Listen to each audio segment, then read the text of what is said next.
discuss for all values of lambda this system, this one.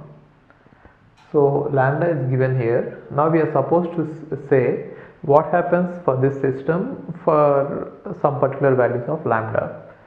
So they wanted us to discuss about the existence and the nature of solutions. Okay, so first what we shall do is I'll try to write the matrix equation form, and then I'll try to make it in such a way that finding out the determinant of A will be easy. So why should we find out the determinant of A? Because the solution's nature depends on the determinant of A.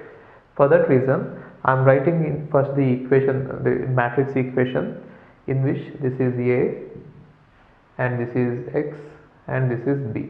So Ax equal to B form I have written, and then I'll try to apply some transformations on this one in such a way that it will be easier for me to find out the determinant of A. For that reason, I want to make this one as 0 and this one as 0, the echelon form only. To make this one as 0, from R2 I am subtracting R1. Since these two are equal, it is okay. And to make this one as 0, from R3 I have to subtract lambda into R1. Observe this carefully. This is a small difference which we did earlier. So I am multiplying this one with lambda and subtracting from here. So anyway we got zeros here. That is what my intention is, right? And now let's analyze this. Now it will be easier for us to analyze this. And one more thing, whatever changes you are applying here, you are supposed to apply on B also. If you remember it, I have shown it earlier. Don't forget about X, leave X as it is. Whatever changes you are applying on the rows of A, you should apply the same one on the rows of B as well. Okay, now let's analyze this one. So see this is matrix A. Now let's analyze the case where this system of equations will have unique solutions. So how can we have unique solutions? This is the case, right? Rank of A, if rank of A equal to rank of AB equal to n, then it will have unique solution, right? And we already know that the number of unknowns are 3. Therefore rank of A is supposed to be 3, then only it will have unique solution. If this one is 3, then it has to be 3, otherwise there will be no unique solution. Now when rank of A equal to 3, then the rank of AB will also be equal to 3. This is clear. Why? The number of non-zero rows in A equal to 3, then the number of non-zero rows in AB will also be equal to 3. Especially it is a 3 by 3 matrix. So whenever it is a 3 by 3 matrix, or AB is 3 by 4, I guess. Yes, AB is 3 by 4. Size of AB is 3 by 4 and size of A is 3 by 3. If the rank of A turns out to be 3, rank of AB also turns out to be 3. Do you want the proof? See this. Rank of A, this is A, okay, and this is B. Now size of AB is 3 by 4 and size of A is 3 by 3. Rank of A is 3. What does it mean? The determinant of this one is not equal to 0. Therefore, in bigger matrix AB, we can find out, we have already found out a smaller matrix A whose determinant is not equal to 0. Therefore, the rank of AB completely is also 3. Okay, if you didn't understand it, forget it. For this example, see this.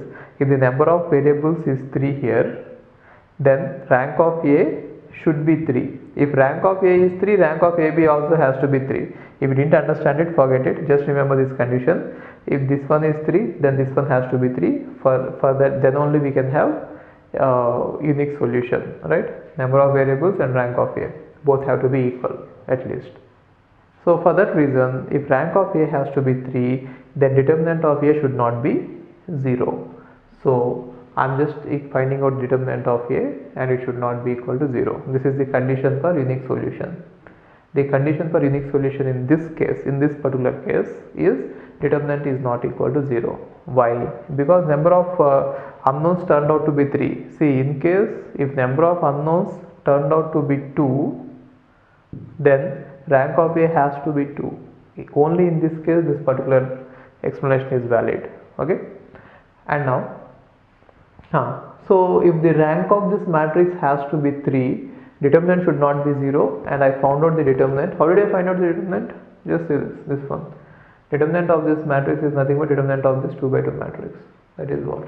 determinant should not be equal to 0, which means lambda should not be equal to 7 by 10, right? So when lambda is not equal to 7 by 10, then we can have unique solution. Now let's analyze what happens if lambda is equal to 7 by 10, that is next case. When lambda equal to 7 by 10, I am just substituting in this place of lambda the 7 by 10, then I got this. And if I apply this transformation, which means I will be multiplying this one with 3 by 10 and I will be subtracting it from here. Okay, I think this one is 1 minus lambda.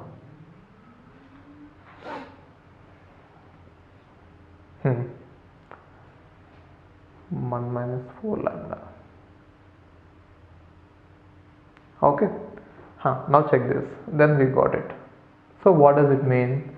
It means that the number of non-zero rows in this one, in the matrix A is 2. Therefore, rank of A is 2, and the number of non-zero rows in the matrix AB, if you check this matrix AB in the whole, then we got the number of non-zero rows is equal to 3. So rank of A is not equal to rank of AB. Then what can we say? The system is not consistent.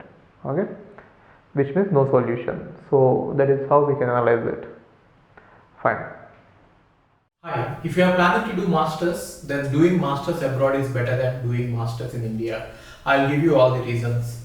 So first reason is, out of 1 lakh students who take GATE every year, there are only 500 seats in old IITs.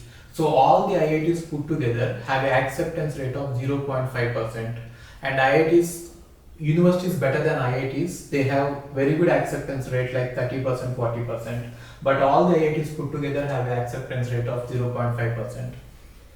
And if you are working hard to get into IIT Bombay's ranking is 177 and IIT Roorkee's ranking is 400. If you are happy to get into IIT Roorkee, then getting into universities better than IIT Roorkee is easier compared to getting into IIT Roorkee. And looking at the salaries for computer science, for software jobs, if you have done your masters in computer science in US, the salaries are ranging from 80 lakhs per year to 1.2 crore per year. So even if you take an average of 1 crore per year, your savings will be much higher than the salaries in India. After taxes and your cost of living, you can easily save 40 to 50 lakhs per year. And in India, the maximum jobs that you get is around 30 lakhs. So your savings will be much greater than the salaries in India. And these are all the services that we provide. University shortlisting. So depending on your profile, we will shortlist what are the universities that you have to apply, and statement of purpose building, and then LOR guidance, and GRE and English test assistance, and education loan assistance. So you don't have to have any collateral, which means without any security, now you can get education loan. Getting education loan is very simple these days, and whatever the amount of fee that you have a range of universities. You can apply for 10 lakh universities, 20 lakh universities, or 50 lakh universities. But whatever it is, you are going to get complete education loan, and you can pay off your education loan in 1 year after you get a job. And then we do visa assistance, mock visa interviews, and then connecting with the university alumni. So now you might ask why we should join Game of Visas. So the answer is we have 90% success rate, 99% success rate. And these are all the destinations that we guide the students to. So we guide students to any country that you want to go. So now it is not just USA. We guide to UK, Germany, Australia, Canada. So we guide students to all the countries. We work with all the destinations. And if you are interested in going abroad, you have to just drop us a message on this WhatsApp number 9494 555 454. Okay, thank you.